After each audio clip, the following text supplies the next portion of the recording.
my first session in the legislature after we had that minor weather disturbance by Hurricane Charlie, I went up there and there was one bill that I wanted to pass. It affected people whose homes had been damaged or destroyed during not only Charlie but the other storms that were happening across the state. For people who had homestead property, if your home was damaged and it was going to cost more than 50% of the assessed value to fix your home, then you would have lost your homestead exemption.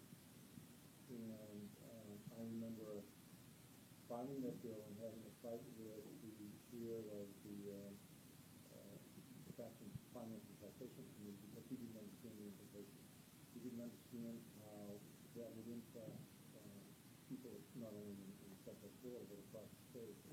That they would, because of a natural disaster, that they would make control of it, that it would now cost them not only money to rebuild their home, but then have a high tax value on their property. And it didn't make sense to me. I finally convinced him to do it, and then the governor called me in because he didn't understand what it was. And I just had to explain to folks that government should not benefit by somebody else's disaster. That was one thing that, in that bill, frankly, some local things I put that together and actually run that in the legislature. And that's probably the thing that I'm most proud of in my 4 years up there. I've done other things, but that was probably the best thing that I did for people in Central Florida. So will you be termed out with another term? No, I did 8 years. So 12, that's your... Yeah, that's probably the best. I don't know if it's dry. Do you have any choice in the assignments that you're looking at when you get there? Judiciary, served in the first 2 years, served in the court reform and other things. Economic development. Would like to serve in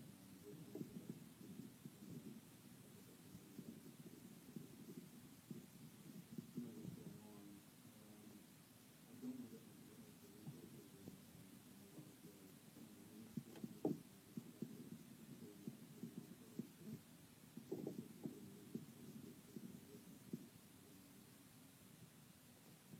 I've been on those committees for 4 years.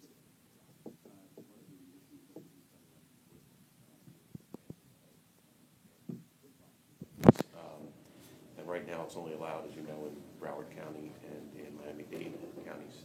What is your position on expanding gambling? Since I was a boy, I've been opposed to gambling. When my father sat us down in the living room, I had 3 other brothers and no sisters, and we were rolling dice. He took all our money, and then he told us that the dice were loaded, and I learned my lesson. I've never forgotten that. I think it's one of those things that government shouldn't be benefiting from somebody else's, I don't know if you can call it a weakness or whatever, but it's rigged. Addiction. It's rigged, and I just don't think that's a proper, I don't buy lottery tickets. I run businesses. That's about as much risk as I can take. When you say rigged, you mean it's crooked? No, not that. It's the percentages on, how. Well, you all know that. Yeah. But you and I all know that, and everybody else walks in there thinking, well, I'm going to be the lucky one, and today's the day I'm going to beat the house, and pretty soon they don't have their house, and the casino's still there. You mentioned Matt Caldwell. Yes, sir. Matt Caldwell believes that the Lee County Commission are the laughing stock in Tallahassee. That they are, I think he said, disgracing Lee County. Did he say something like Something that? to that effect. How do you feel about that? I feel that Mr. Caldwell can make whatever comments he wants, but I'm running my race for District 76. I'm not getting involved in county commission politics, and I'm not going to comment on what Matt Caldwell says, frankly. What do you know about the county budget and things like that in Lee County? Not much. Do you think you should? Know about the county budget? Yeah. I know what I read in the newspaper, that supposedly there's a $1 billion that's probably overinflated, and a lot of that money was slated for capital improvement projects. That much I know. I feel that Lee County, like every other county in Southwest Florida and in Florida in general, is suffering from depleted property values, and it makes life very difficult. So you wouldn't be necessarily in favor of any push by the state to have a stronger audit process for the county budget system? A stronger audit? I think that the clerk of courts probably across the states, and I sat on one of those committees, is probably doing a pretty good job of doing that. I met with Charlie Green a couple of weeks ago. He didn't raise any serious concerns about the county budget or how it's audited or that there was anything amiss in it. I'm just going by what he told me.